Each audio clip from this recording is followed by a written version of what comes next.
आज का ये दिन ऐतिहासिक दिन है और ये केवल हमारे राज्य के लिए ही नहीं बल्कि पूरे भारतवर्ष के लिए आज ये बहुत ऐतिहासिक दिन है, क्योंकि आज हम समाज में समानता स्थापित करने से उद्देश्य से बनाई गई समान नागरिक संहिता को देवभूमि उत्तराखंड में लागू करने जा रहे हैं। और आपने मुझे कहा कि मैं निश्चित रूप से ये मेरा प्रयास है, मेरे साथ हमारे सभी साथियों का प्रयास है, हमारे सभी विधायकों का भी प्रयास है। उन्होंने भी इस विधेयक को बनाने में अपना योगदान दिया और उससे बड़ी बात कि आप सब लोगों ने ड्राफ्ट बनाने में बड़ा काम किया। 2,35,000 से भी ज्यादा लोगों को आप लोगों ने किसी न किसी माध्यम से इससे जोड़ा और सभी प्रकार के संगठनों से, राजनीतिक दलों के लोगों से, सबसे आपने सबके सुझाव लिए। लेकिन सही में इस गंगा को निकालने का श्रेय अगर किसी को जाता है तो देवभूमि उत्तराखंड की जनता को जाता है, जिन्होंने हमको जो है इसके लिए अपना आशीर्वाद दिया। आज उत्तराखंड में यूसीसी लागू करके हम संविधान निर्माता बाबा साहब भीमराव अंबेडकर जी सहित संविधान सभा के सभी सम्मानित सदस्यों को अपनी सच्ची भावांजलि अर्पित कर रहे हैं। आप सभी मीडिया के साथियों के माध्यम से मुझे अपने 1.25 करोड़ उत्तराखंड वासियों के समक्ष ये घोषणा करते हुए आज अत्यंत हर्ष और गर्व की अनुभूति हो रही है। और मैं सच में आज थोड़ी देर पहले तो मैं ऐसा नहीं सोच रहा था, लेकिन मैं शत्रुघ्न सिंह जी और राधा रतूड़ी जी जब बोल रही थी उसके बाद सच में मैं थोड़ा भावुक भी हो रहा हूं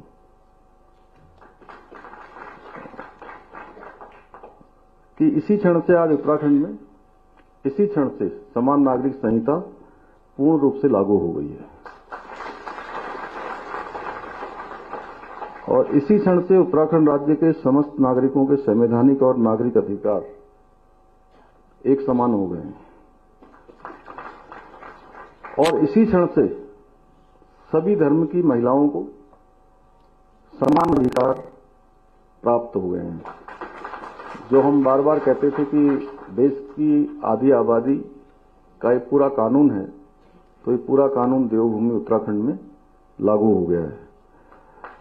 आज के इस अवसर पर मैं आदरणीय प्रधानमंत्री श्री नरेंद्र मोदी जी, आदरणीय गृह मंत्री श्री अमित शाह जी को भी समस्त उत्तराखंड वासियों की ओर से हार्दिक धन्यवाद देता हूं कि जिनके मार्गदर्शन में आज हम इस कानून को देवभूमि में लागू करने में सफल हुए हैं। साथ ही मैं इस कानून को धरातल पर उतारने में अपना महत्वपूर्ण योगदान देने वाले मैंने शत्रुघ्न सिंह जी का और मनु जी का और सुरेखा जी का, अजय मिश्रा जी का, आपका तो मैंने यहां से नाम किया ही था, लेकिन अभी रंजना प्रकाश देसाई जी, तो जिनको मैं बहुत आदरपूर्वक कभी दीदी भी कहता था, मुझे बहुत बार ऐसा हुआ शुरुआत के दिनों में जब वो मतलब नया नया जब परिचय हुआ था, उनका भी और जस्टिस प्रमोद कोहली जी का भी विशेष रूप से उनका धन्यवाद करता हूं। आप पूरी कमेटी का धन्यवाद करता हूं। नियमावली बनाने के सभी सदस्यों का, उनके अध्यक्ष जी का, शत्रुघ्न सिंह जी का, उनका भी, और हमारे विधानसभा के सभी सदस्यगणों का, और न्याय एवं विधायी विभाग से संबंधित सभी अधिकारीगणों का, गृह विभाग, पुलिस विभाग, हमारे सभी विभाग जिनका अभी शत्रुघ्न सिंह जी ने नाम लिया, आईटी विभाग के लोग हैं, कौन कौन से हैं शैलेश जी, और आईटीडीटी और सभी विभागों ने और सभी कार्मिकों ने, गार्गी जी का नाम लिया, उनका लिया, नितिका जी का लिया, राम उनियाल जी का लिया, तो और कोई है? हाँ, उन सभी का और सभी संबंधित अधिकारीगणों का, हमारे सभी कार्मिकों का मैं धन्यवाद देता हूं। और ये क्षण मेरे लिए आज सच में बहुत भावनात्मक क्षण है, क्योंकि जो हमने संकल्प लिया था 2022 के विधानसभा चुनाव में अपने प्रदेश के देवतुल्य नागरिकों से जो हमने वायदा किया था, आज हम वो वादा पूरा कर रहे हैं। और सच में तब मैं नया इस दायित्व पर आया था, नया मुख्यमंत्री की मैंने शपथ ली थी और 7 महीनों में ही हमको चुनाव में जाना था। उस समय बहुत सारे लोग ये विश्वास नहीं कर रहे थे कि दोबारा से मतलब इस काम को हम आगे बढ़ा पाएंगे या दोबारा सरकार में आएंगे। पर चुनाव से पहले हमने यूसीसी लागू करने का वायदा करते समय मुझे पूरा विश्वास था, और मेरे मन में मेरे कई साथी हैं जो यहां पर बैठे भी हैं, हमारे वरिष्ठ अधिकारीगण भी हैं, वो हमारे मित्रों की श्रेणी में भी हैं। तो वो बाद में भी मुझे कहते हैं आज भी कि आपके मन में 1% का भी कोई संशय नहीं था कि दोबारा सरकार में आप नहीं आओगे। लेकिन उस समय बहुत सारे लोग नहीं सोचते थे। दीपम जी, आप यहां नहीं थे उस समय।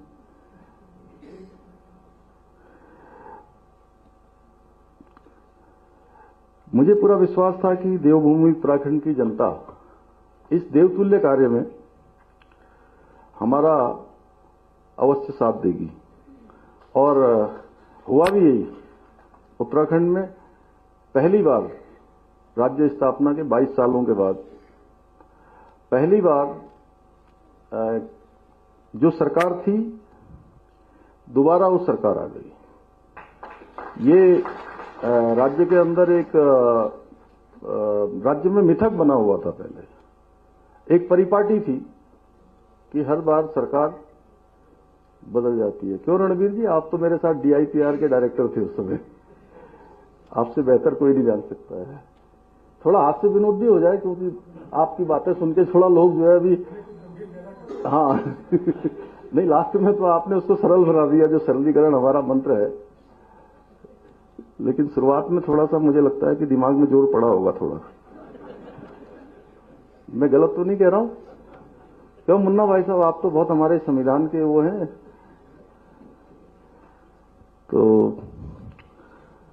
और हमने दोबारा जैसे ही हम सरकार में आए, उसके पहले दिन से ही, क्योंकि हमने ये संकल्प लिया था हमारे प्रधानमंत्री आदरणीय मोदी जी के नेतृत्व में, जब हम उस चुनाव में गए थे, तो हमने कहा था कि नई सरकार के गठन होते ही हम सबसे पहला एक काम करेंगे, हम देवभूमि उत्तराखंड में समान नागरिक संहिता लागू करने के लिए पहले दिन से काम करेंगे और पहला निर्णय हम वही लेंगे। और हमने पहला निर्णय वही किया था। हमने अपना काम प्रारंभ कर दिया और आज वो दिन आ गया, आ ही गया। लगभग 3 साल हो गए। मुझे याद है कि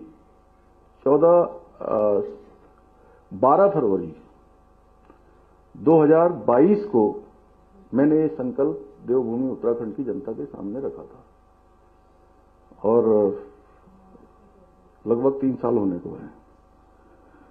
और वो दिन आज, उस दिन की जो प्रतीक्षा थी, वो प्रतीक्षा हमारी पूरी हुई, जिसका हमें बेसब्री से इंतजार था। भाइयों बहनों, अगर मैं एक वाक्य में कहूं तो समान नागरिक संहिता जाति, धर्म, लिंग आदि में अंतर के आधार पर कानूनी मामलों में होने वाले भेदभाव को समाप्त करने का एक संवैधानिक उपाय है। इसके द्वारा सभी नागरिकों को समान अधिकार देने का प्रयास किया गया है। इसके लागू होने से प्रदेश में सच्चे अर्थों में महिला सशक्तिकरण सुनिश्चित हो सकेगा, जिसके बारे में मैंने अभी कहा कि सशक्तिकरण भी होगा, सुरक्षा भी होगी। लागू होने से प्रदेश में सच्चे अर्थों में महिला सशक्तिकरण सुनिश्चित हो सकेगा, जिसके बारे में मैंने अभी कहा कि सशक्तिकरण भी होगा, सुरक्षा भी होगी। इसके द्वारा जो कुछ कुरीतियां हैं, अब हलाला, इद्दत, बहु विवाह, बाल विवाह, 3 तलाक आदि जो कुप्रथाएं हैं, उन पर पूरी तरह से रोक लगाई जा सकेगी। हमारे मीडिया के मित्र, मुझे बीच में मैं दिल्ली के चुनाव में था तो वहां मुझसे मिलने आए थे, तो कुछ लोगों ने मुझसे प्रश्न किया था ऑन कैमरा कि आपने इसमें से जनजातियों को अलग कर दिया है, तो ये समान नागरिक संहिता कैसे है? अब मैं थोड़ा टेक्निकल भी हो गया आप लोगों के साथ, बहुत ज्यादा नहीं, लेकिन फिर भी, क्योंकि आप लोगों को तो लिखना पढ़ना होता है और सब बनाना होता है, वो फेस तो हम ही लोगों को करना होता है, जवाब हमको ही देना होता है। तो हमने संविधान के अनुच्छेद 342 के अंतर्गत वर्णित हमारी अनुसूचित जनजातियों को इस संहिता से बाहर रखा है, जिससे कि उन जनजातियों का और उनके रीति रिवाजों का संरक्षण किया जा सके। और वैसे हमारी ड्राफ्ट कमेटी जब उनके पास गई थी तो उन्होंने कहा था उस समय कि हमारी जो पहले इस प्रकार की जो भी बातें थी, अब हम उस तरह से नहीं है मतलब, लेकिन फिर भी अगर हमको कुछ समय दे दिया जाए तो भारत के संविधान में जो विशेष उनको प्रिविलेज मिला हुआ है, उसी के अनुरूप ये ड्राफ्ट बनाते समय ड्राफ्ट कमेटी ने उसका ड्राफ्ट में उन सभी प्रावधानों को किया है। भाइयों बहनों, आज के इस अवसर पर मैं पुनः स्पष्ट करना चाहूंगा कि समान नागरिक संहिता किसी भी धर्म या पंथ के खिलाफ नहीं है। बार बार ये बात भी आती है कि साहब, क्यों सादाब शमसी जी, बार बार ये बात आती है कि जो है ये किसी को टारगेट किया जा रहा है। ये किसी को टारगेट करने जैसी कोई बात नहीं है। ये समाज की जो कुप्रथाएं हैं उनको मिटाकर सभी नागरिकों को समानता से समरसता स्थापित करने का एक कानूनी प्रयास है, और इस कानून के माध्यम से किसी भी धर्म की मूल मान्यताओं और प्रथाओं को नहीं बदला गया है, केवल कुप्रथाओं को दूर किया गया है। यही कारण है कि विश्व के प्रमुख मुस्लिम देशों में सहित दुनिया के सभी सभ्य देशों में पहले से ही समान नागरिक संहिता लागू है। ये शायद कम लोगों को जानकारी होगी। काजमी साहब, आप बहुत बोलते हो हमारी तरफ से टीवी में ना, आप लोग सब इनको सुनते होंगे। काजमी साहब को, मुफ्ती मोहम्मद कासमी साहब हैं ये हमारे, तो ये आपको बार बार पक्ष रखना पड़ता है, सादाब जी को रखना पड़ता है, अन्य लोगों को रखना पड़ता है। तो ये पूरे मुस्लिम देशों सहित दुनिया के अधिकांश देशों में ये संहिता लागू है।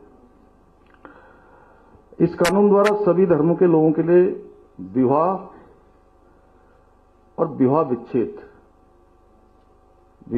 तो समझ गए ना,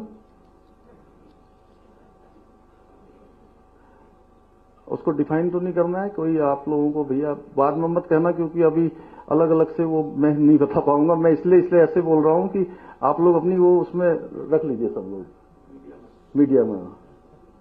नहीं तो क्या होता है सौरभ जी, एक बार फिर एक को मतलब एक भी भाई ने लिया तो फिर मुझे जो है 2-3 घंटे जो है इसी में लग जाते हैं। आज क्योंकि कल से राष्ट्रीय खेल भी प्रारंभ हो रहे हैं, तो अभी उसमें भी पूरी रात तक काम करना है, सब लोगों को तैयारी करनी है। विनोद दा, आप लोग तो मेजबान हैं यहाँ पे। तो विवाह विच्छेद एवं उत्तराधिकार आदि से संबंधित नियमों का, इन सभी नियमों को समान कर दिया गया है। जैसे सभी धर्म के लोग अपने अपने रीति रिवाज के अनुसार विवाह कर सकते हैं, इसमें कोई परिवर्तन नहीं किया गया है। कोई कह दे कि साहब जो है हम आनंद कारज करते हैं, हमारे मान साहब बैठे कहाँ गए हो हैं, तो आनंद कारज में कोई बदलाव नहीं, बल्कि आनंद कारज लागू किया है हमने। तो इसमें ये पहले जो है विदेश जाते समय बड़ी परेशानी होती थी। उधम सिंह नगर में बहुत लोग परेशान रहते थे, क्योंकि मैं वहां बचपन से रहा हूं उन सबके बीच में, तो वो सरल कर दिया।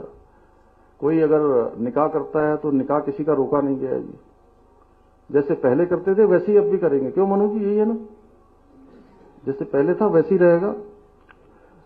और जो 7 फेरे लेते हैं, जो पवित्र बंधन, वो भी चलता रहेगा, उसमें कहीं कोई वो नहीं है। और जो मैरिज होती है, कहाँ पर वो लोग चर्च में होती है वो भी वैसे ही है, उसमें कोई लेकिन सभी धर्मों में एक चीज ये जरूर की गई है कि सभी धर्मों में विवाह की जो न्यूनतम आयु है, लड़कों के लिए 21 वर्ष और लड़कियों के लिए 18 वर्ष अनिवार्य कर दी गई है।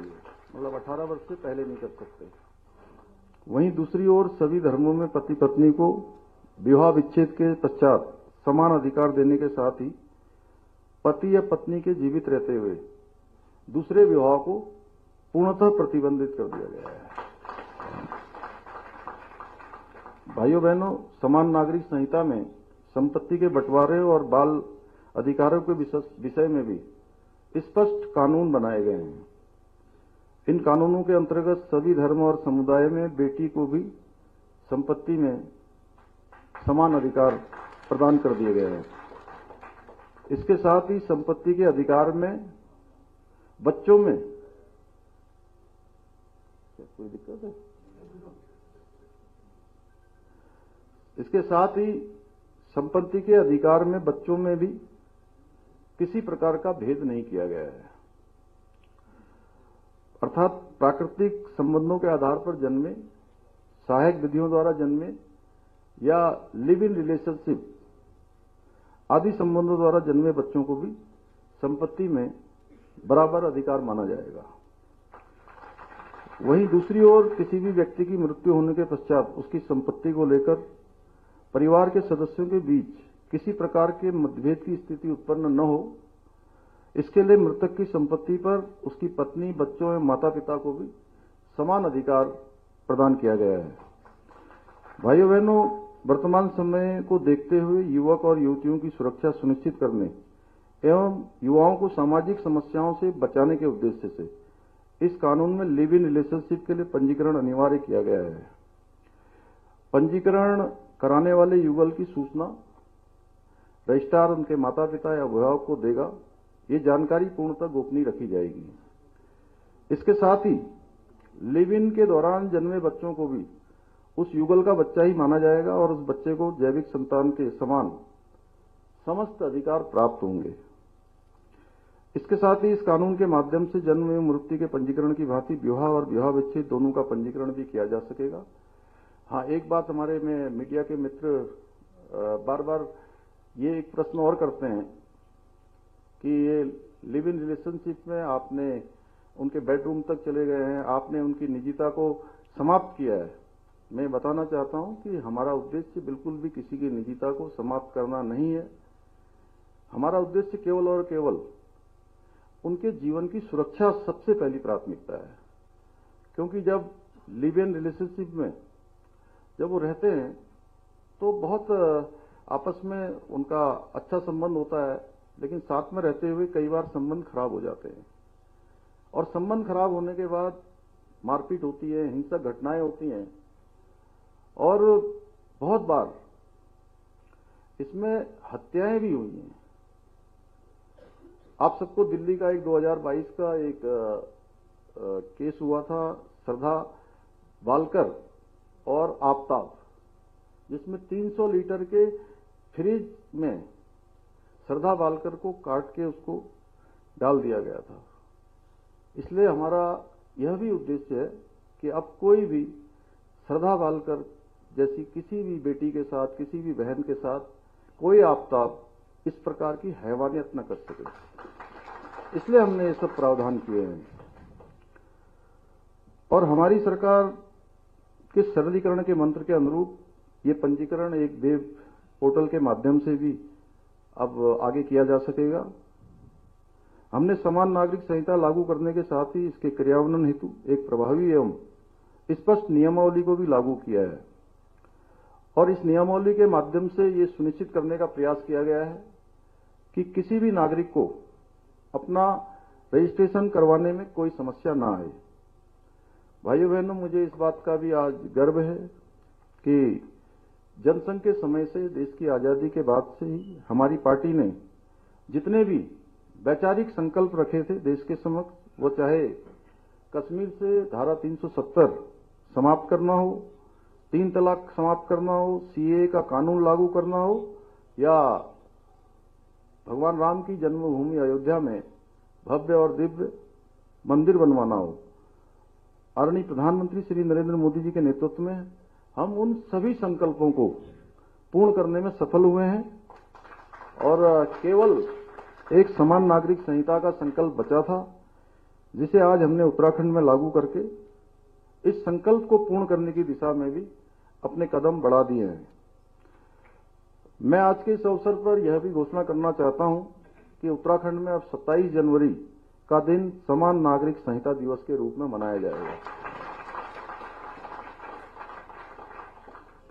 भाइयों बहनों, जिस प्रकार से पतित पावनी मां गंगा देवभूमि उत्तराखंड से निकलकर पूरे देश भारत को अपने पवित्र जल से अभिषेचित करती है, जल और जीवन देने का काम करती है, उसी प्रकार से ये उत्तराखंड से निकलने वाली समान नागरिक संहिता की गंगा भी ये समृद्ध धारा देश के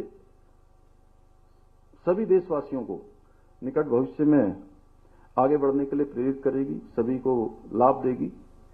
इन्हीं शब्दों के साथ एक बार फिर से मैं आदरणीय प्रधानमंत्री जी का और आदरणीय गृह मंत्री जी का हृदय से धन्यवाद करते हुए आप सबका, इतनी बड़ी संख्या में आप सब आए, आप सब लोगों ने भाग लिया और ध्यान से सारी बातों को सुना है, आपके माध्यम से जन जन तक जाएंगी। और मैंने आज ये भी कहा है कि राज्य के अंदर मुख्य सचिव महोदया बैठी हैं, राज्य के अंदर इसमें वाद विवाद की प्रतियोगिताएं हों, हमारे विश्वविद्यालय, विद्यालय, सभी जगह हमारा पुलिस डिपार्टमेंट, क्योंकि डीजीपी साहब को मैंने बताया है कि वो भी इसमें इनिशिएटिव लेके सबको जो है बताएंगे कि आखिर चूंकि क्या है कि अब आज लागू हुआ है तो निश्चित रूप से सबको इसका लाभ मिलना है, अंततः जन जन का ये कानून बनना है, तो इसलिए हमको इस प्रकार के इनिशिएटिव भी लेने होंगे।